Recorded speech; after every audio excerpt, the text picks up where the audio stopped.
Okay, so this one is about the nature of a hive. The context I want to look at this through is pertaining to a hive as an economy and as something really quite profound in terms of the way that it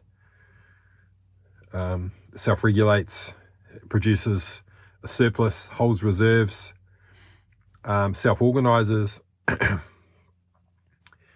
and really holds a lot of hidden keys to how human beings can create, over unity systems that create a surplus, but specifically systems that will fail unless the component parts cooperate and collaborate. And the uniqueness of a hive, the thing that I love about it the most is that access to the reserves, access to what's held in reserve, it's unconditional. So the care of the individual components within the hive is assured and guaranteed as long as they are capable of helping themselves. That's absolutely crucial to understand, because there are components, there is a mechanism within a hive for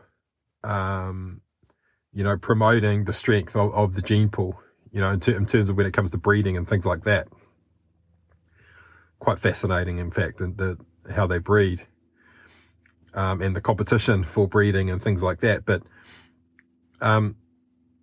the aspect of it that I think is profoundly underrated is I think a lot of people write it off because they see the hive as a singularity that is controlling the agents. But in truth, those agents are autonomous. They're entirely autonomous, they're entirely sovereign, they're entirely free. And so they're separate and sovereign. However, they have a singularity of purpose. That singularity of purpose is for the hive to thrive, for it to survive, for it to have adequate reserves so that there's more than enough for everyone to survive. And when you bring a hive into the context of a beekeeper, this is where it's really profound, and this is to me what completes this the circle. In that the beekeeper understands the economy of the hive and takes, if there's a stagnating surplus, or if there's too much of a surplus or too much held in reserve, then the beekeeper understands how much that it can be, how much honey can be taken out without threatening the survival of the hive, and ensuring that it can continue being a wealth generating vehicle. And so here you have the ideal structure for an economy, whereby there's a unified intent of purpose. It's perpetually wealth generating. The way that it organizes itself, it's self-organizing.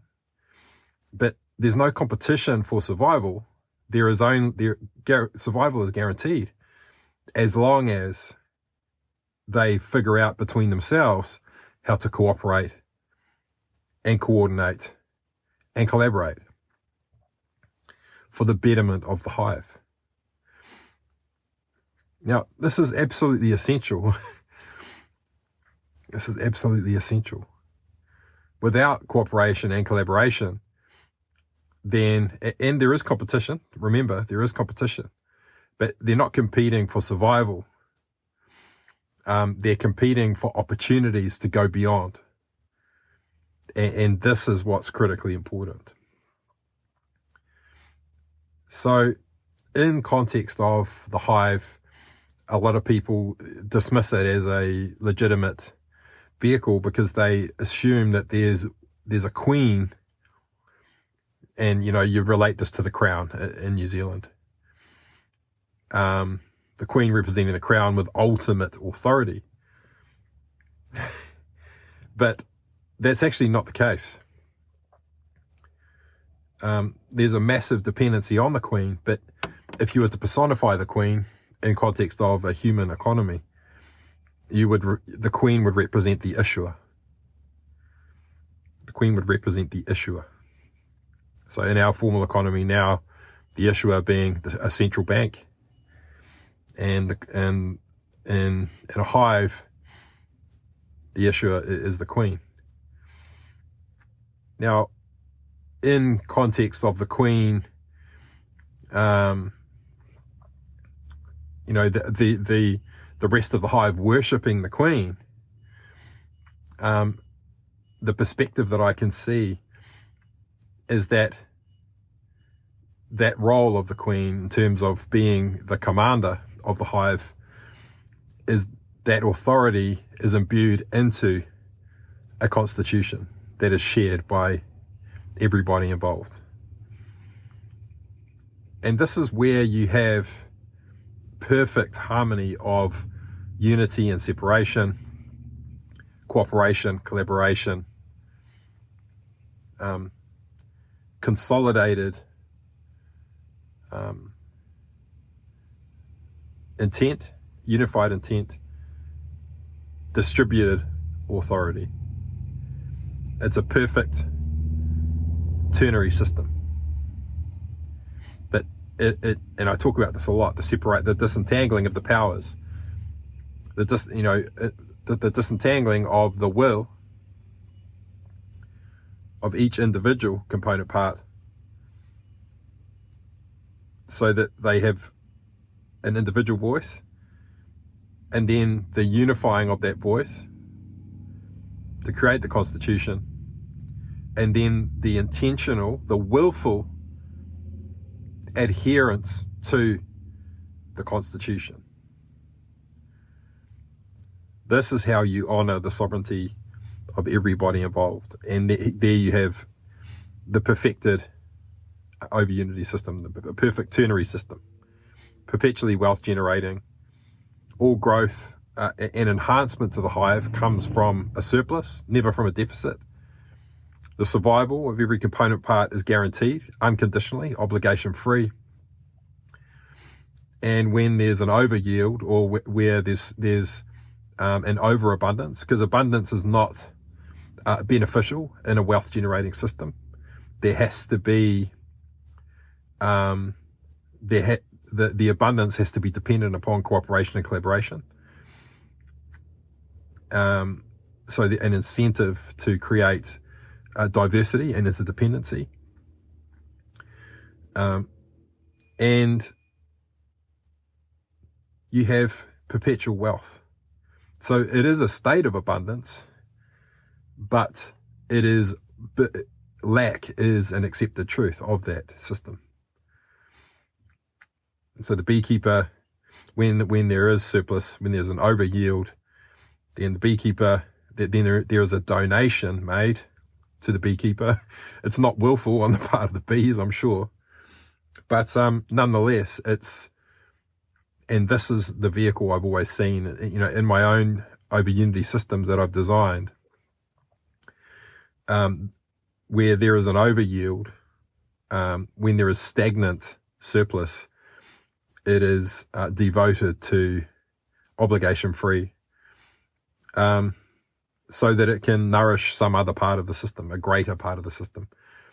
But in truth, ideally, it would be to spawn another hive. And I'm not sure whether this is actually how it happens with the bees, but I'm sure this is what happens when they outgrow a hive, and when there is a surplus, then it's used. Then maybe a few of each of the hive utilize the surplus to go and begin a new hive. So this is when you view the structure of the hive, the framework for the hive, it's immutable. its inherent structure, the DNA of the hive, is immutable. But the genius of it is that the aspects of it that are immutable enable it to be have perpetually mutable form, and for each individual agent within the hive to have total autonomy. And the uniqueness of the role and the gifts of each individual bee are symbiotic, interdependently. And it's brilliant. It's brilliant. So let's look at the scenario of if we were to copy this template and paste it, and let's say we were going to form a new economy based on the hive concept.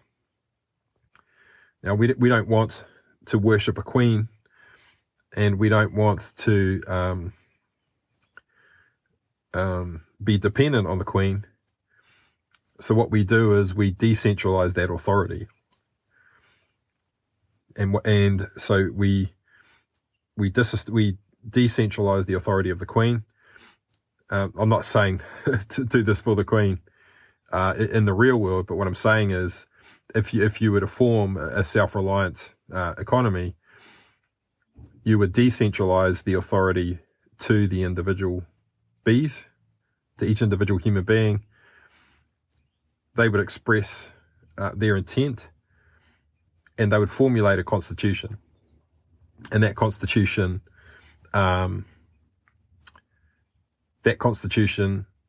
is then becomes an authority that they've delegated their agency to, that they can revoke at any time, but they've come together and said, this is our unified intent and purpose.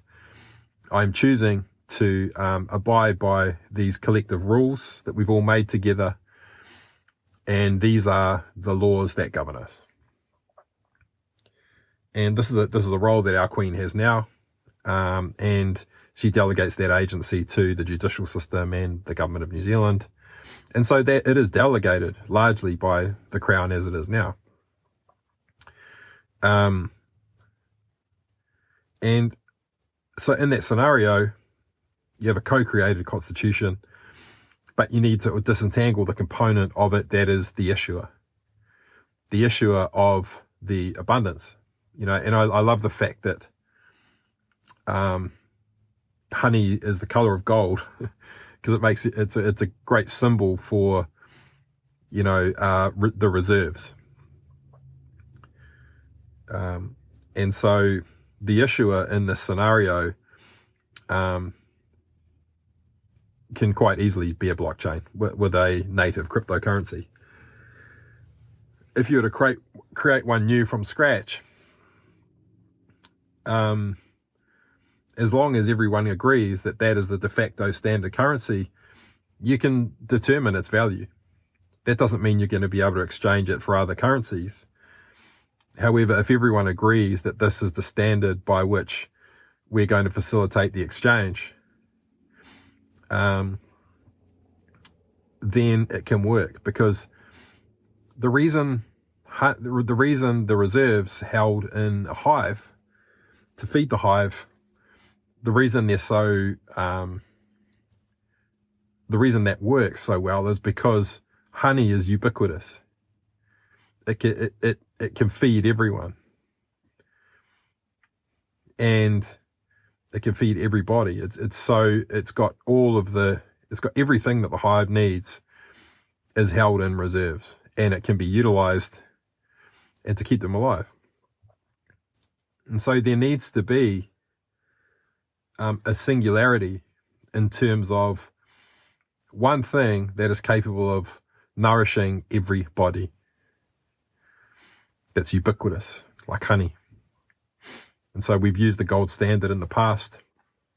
We're seeing Bitcoin now being used as like digital gold, and layer 2 solutions utilizing Bitcoin to back their currency.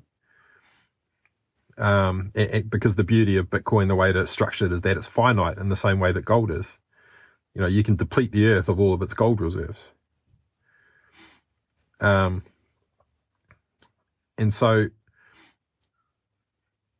the more that comes to the surface of the earth, it comes out of the earth, the less there is inside it. Although, of course, it is regenerating to a certain degree. However, so if you look at this in the context of, an economy structured in this way, then you want to structure a cryptocurrency that serves as reserves that can be exchanged for anything. And then you can have other means of exchange. You can have other things that are traded on top of that, but backed by it. But there has to be a penultimate native primary means of reserve, like the honey. So if we come together and collectively decide, currently you could say that's Bitcoin, arguably. But unfortunately, there are limitations in terms of the technology that prevent it from having as much utility as it could. Nonetheless, if you were starting from scratch, this would be the ideal way to do it. And I have a hypothesis that is yet to be tested in terms of mimicking gold inside the earth, because gold is regenerating. The earth is constantly regenerating. So everything is, if we were to just leave the earth as it is now, it would regenerate gold. It would be producing more gold. I'm sure there'd be a homeostasis level whereby, it's going to stop at some point, but it'll be because of the depletion of some other dependency gold has in order to continue regenerating. So, and I believe that figure is 1.5%. It's just a hypothesis. It's a human trying to quantize something organic. So 1.5% compounding is the growth of gold in the earth. And so what we're saying is that there is finite supply of gold, but it is compounding at a rate of 1.5% year on year. And we use that as a starting point. Now, in context of the Hive holding adequate reserves to ensure the survival of the agents within the Hive, of the bees within the Hive, then it has to be obligation free.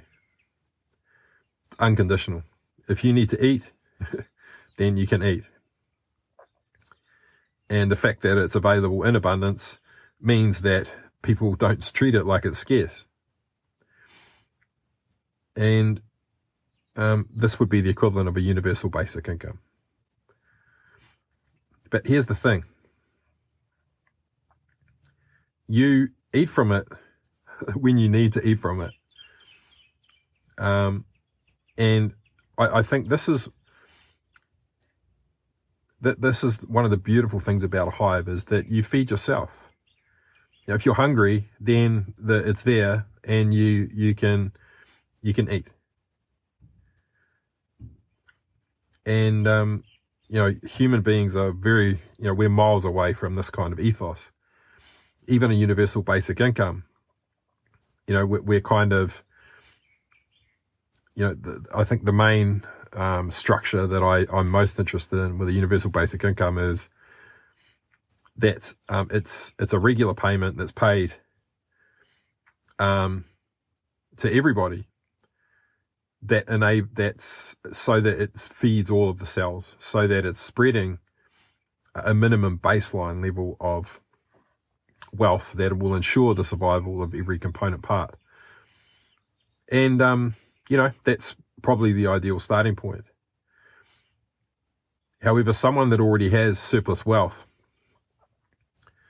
and they've generated so much surplus that they're almost been able to create their own hive within the hive. There's no point of them drawing more. It just doesn't make any sense. So it's an opt-in thing. If you need it, you can eat from it. And if you don't need it, then you opt out. That's the most efficient way for it to work. So, the role of the issuer. The queen bee, her power and authority has been disentangled into a co-created constitution from the ground up that everyone willingly chooses to abide by. And the role of the issuer is autonomous. It's autonomous. It's been purposefully designed to serve as digital gold, immutable gold that is finite but also compounding. That's the ternary perspective. There's finite supply, but it is compounding over time. And you have the ideal mechanism and framework for a digital economy. And the reason this works is because this currency, the issuing of this currency, at the moment, Bitcoin, it requires mining. Whether it's proof of stake, proof of work, it doesn't really matter. It's the behavior that's being incentivized to create reserves that matters. That's what matters. And so, in that scenario, when you think about it, what is the behavior that we do want? What is the behavior that we want to incentivize to ensure there are adequate reserves? And let's use honey as an example. Let's say we have a hive, it's thriving, but the environment it was in, where the nectar was being drawn from its environment, then what happens if its external environment, let's say there's a forest fire, and the hive is intact, but there's no nectar. And so its reserves are depleted over time, and it's going to run out. What is the behavior that you want to incentivize that will build up those reserves again? But it still enable each individual agent, each individual bee, to be autonomous, self-organizing. Then you want the incentive. You want the incentive to be encouraging cooperation and collaboration in a self-organizing way. Cooperation and collaboration in a self-organizing, autonomous way. So that it incentivizes the entire hive to work together to solve the problem in their own way. There's no directive. The constitution is still the same. The framework is immutable. There's no one telling an individual what they have to do. There's no one telling an individual, thou shalt not, other than what's in the Constitution. They're free agents. But in order to survive, they have to come together. They have to self-organize. They have to figure out what each other's gifts are and understand the uniqueness of each other individual and entrust that individual to fulfill their role. it forces a leap of faith. And this is a massive issue in the human world, is we're constantly trying to run our lives with a zero risk profile.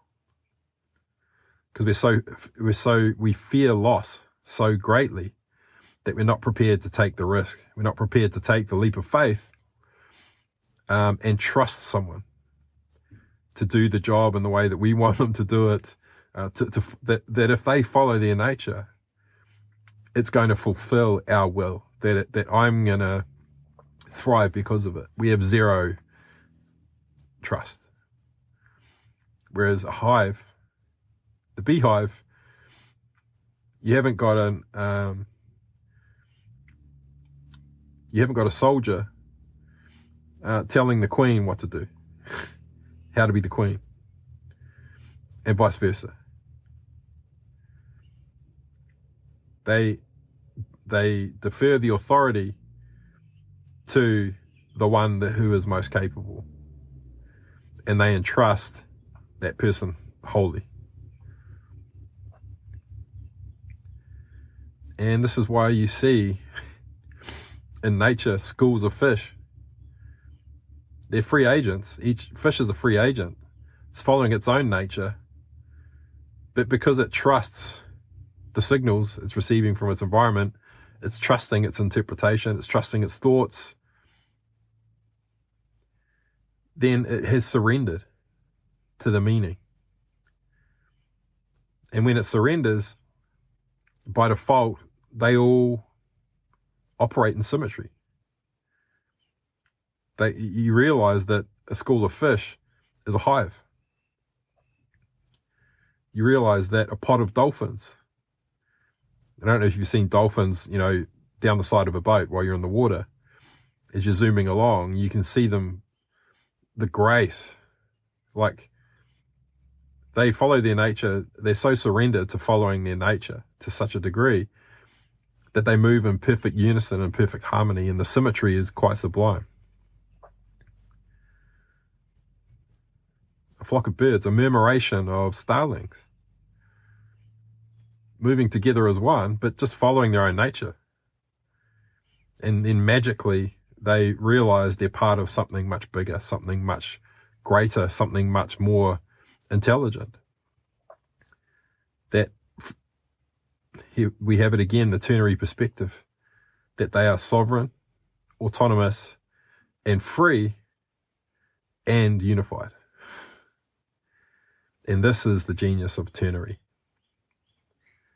And once human beings can create for themselves the same scenario within which we have the confidence to trust each other, meaning that there are adequate reserves that give me the confidence in being prepared to lose what I'm risking. That by risking what I want to invest in transacting, I'm wholly prepared to lose it and to fail. Why? Because there are adequate reserves. Because it's not going to impact the quality of my life if it fails. Because if you breach my trust, or if you make a mistake, or if you're not who I thought you were, or if you get hit by a bus, it doesn't matter, because I was prepared to lose what I put in. And that confidence can only come from adequate, guaranteed reserves. That's it. That's it. And so here we have a blueprint for a perpetually wealth-generating vehicle, but built on a hive. With decentralized authority that's then consolidated to create a unified intended purpose in the form of a constitution. Some of you know that I've developed a framework for this based on it's called a living will. A living will is a directive. It's most commonly used for when people, if they become severely disabled, then you can use a living will to express your will if you become incapacitated. So you might say, if I do become wholly crippled, then and I'm on life support, I want the machine to be turned off. But a living will can be, especially if you constitute it in common law as the commander of your vessel, of your body, which is the agent. If you constitute that in common law, it stands above statute. It stands above statute law. And so it's immutable. It's impervious to statutory legislation, to regulation, stands above. And that's how you can create something immutable. And the technology exists to protect and preserve this kind of principal asset in perpetuity. If you constitute a living will in common law, it is impervious to being imposed upon by any statutory law or legislation or regulation. And this is why I'm urging regulators to come on board and start collaborating sooner rather than later. Because when economies begin trading in common law, when exchange begins to be facilitated in common law, it stands above everything that's in place now. Absolutely everything. And, whilst people will be prepared to take on board the risk themselves, because of the potential rewards, that it's, there's a significant amount of risk involved. And, a human being has the power to transfer the stewardship of the assets that they are owners of under statute. They have the power to transition those into the custody of the natural person that they are in the common law. And that can become immutable. You see? This is why, a common law trust is, the safest place to transfer the stewardship of any asset into. Because under common law, it's based on possession. You can possess something, but the power you hold is the obligation to protect and preserve it. Because it's just going to go back into the earth at some time. You can't truly own something in common law as a natural person. And then we use statute to create imaginary concepts like ownership, which it's not real. There's just temporary custody of something before it goes into the earth, before it's reconstituted into something else. So all this technology exists right now. And as an innovation strategist and advisor, currently working for the New Zealand government agency, Callaghan Innovation, I work with a handful of founders at the bleeding edge of innovation, particularly in the space of AI, Web3, and digital. And I can tell you that what's coming will never be foreseen by regulators. The nature of the technology is going to be so profound that it will literally become a hive mind that operates like this, whereby the issuer, in the context that I spoke of with the Queen Bee, there will be a centralized issuer, and there will also be the user will also be the issuer of their own currency. So you'll have the reserve currency issued by a centralized issuer to mimic gold and to act as a reserve, as reserves. And it's ubiquitous. And then the individual user will be able to have their own hive within the greater hive and issue their own layer 2 currency backed by the principal currency, backed by the principal means of reserves. And in that scenario, you're the issuer of a currency with your own hive. That technology means that you can have your own blockchain. And that blockchain is capable of cross-chain transactions. Now, this won't mean a lot to some of you.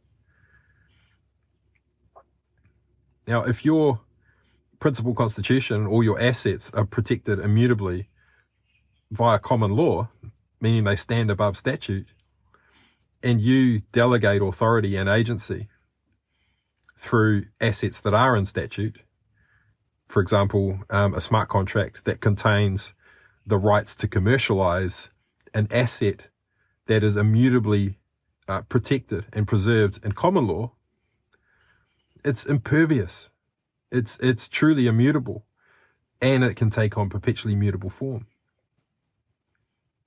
This is where sovereignty is heading. Regulation will be a choice. A human being will have a decision on which standard they want to operate under. Some will be more seductive than others. They'll understand that under common law, they have the power to revoke their authority from a particular agency who are empowered to regulate. And they know that they'll have potentially a vast array of different standards that they can choose to meet and abide by.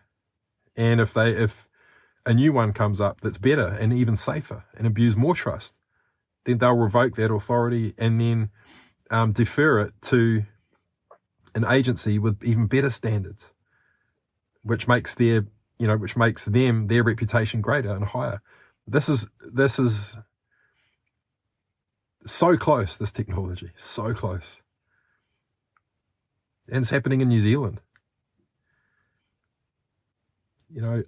And this technology is what will enable hive mind swarms, digital autonomous agents, controlling physical autonomous agents. So the hive is where all this is heading.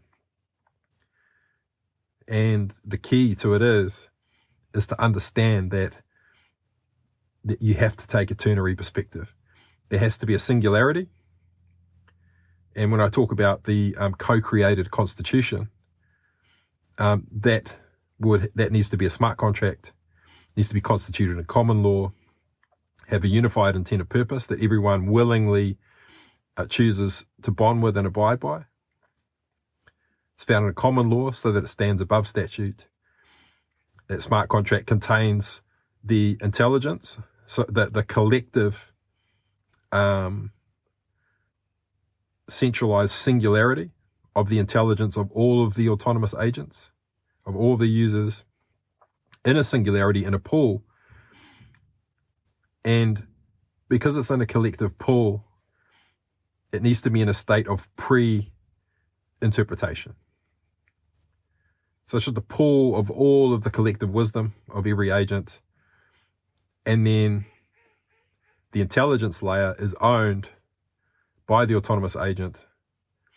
It's on their phone using a hot cold wallet system. Sits in their hive, and they can provide access to that through permission. They can choose whether or not they want their culture, their intelligence, behavior to be absorbed by the unified whole. It's done based on permission. Permission to another company, permission to the unified whole, rights to commercialize it.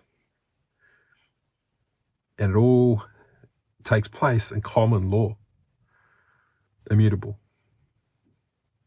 stands above statute. And, this is really the hive mind structure. It's really based on geospatial AI. And this is where we're seeing the birth of, you've seen the new hardware that's Apple have announced, their spatial AR, VR goggles. And the spatial web will emerge out of this technology. Now imagine that technology is serverless. Serverless because it's so efficient, because your smartphone is running your blockchain node. It's using the storage on your phone to store information. It is using the CPU on the phone to process transactions. And it's viewing the phone and the digital agent contained on it as the node. So if you switch it off, you can unplug yourself from the matrix at will. Turn it on, you plug it back in. And, instead of, if you have a wallet and you've accumulated a lot of wealth on that phone, you can switch the phone off, unplug it from the matrix, and then lock it in a safe. Now, this is where the technology is heading. And believe me, there are people thinking even way beyond this, where it could potentially go. But the important thing is for regulators especially, is to you have to foresee the path where this is headed. And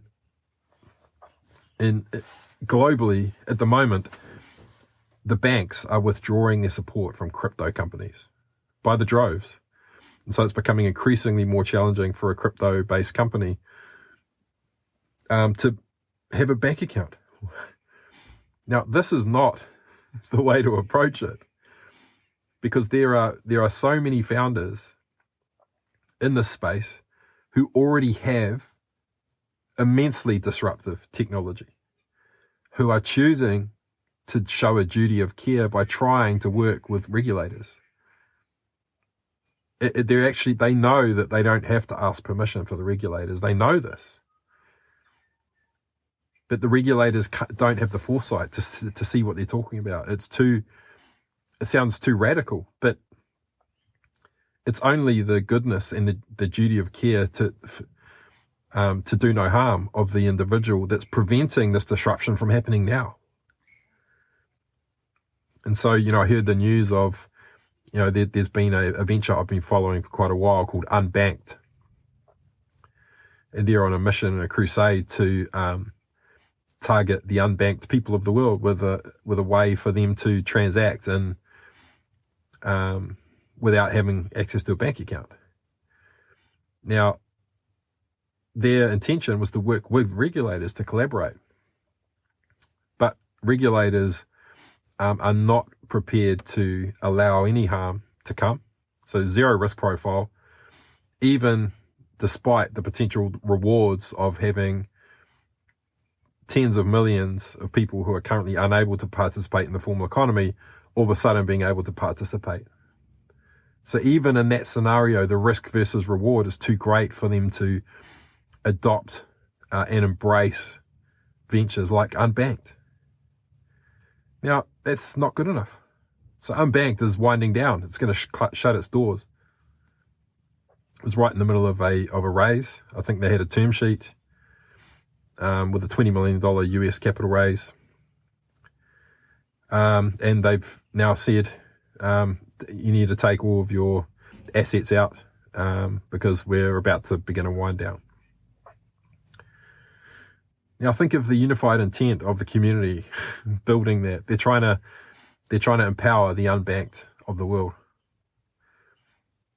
And they're trying to work with regulators to, begin the process of creating something that works for everyone with no one left behind. And they failed. So it's not gonna wash. It's not gonna wash. So, if you are a regulator and you're listening to this, I'd strongly encourage you, reach out and wrap your head around what's happening as soon as you can. Because founders and bleeding edge innovators are becoming very, very, very frustrated. Very frustrated with the lack of sophistication. Very frustrated with the lack of foresight. Very frustrated with how slow the process is. And what I'm predicting is that their patience is going to run out because of the technology available now and how it's possible to create a viable means of exchange founded in common law that stands above regulation. It's a willful choice they're making to collaborate, to prevent harm as much as they can. But that's not going to last. I'm certain of it. So how can we come together and design a sandbox, and that is based on the structure, lean into it? How can we willfully appoint the regulators that exist now, who have the most expertise to be able to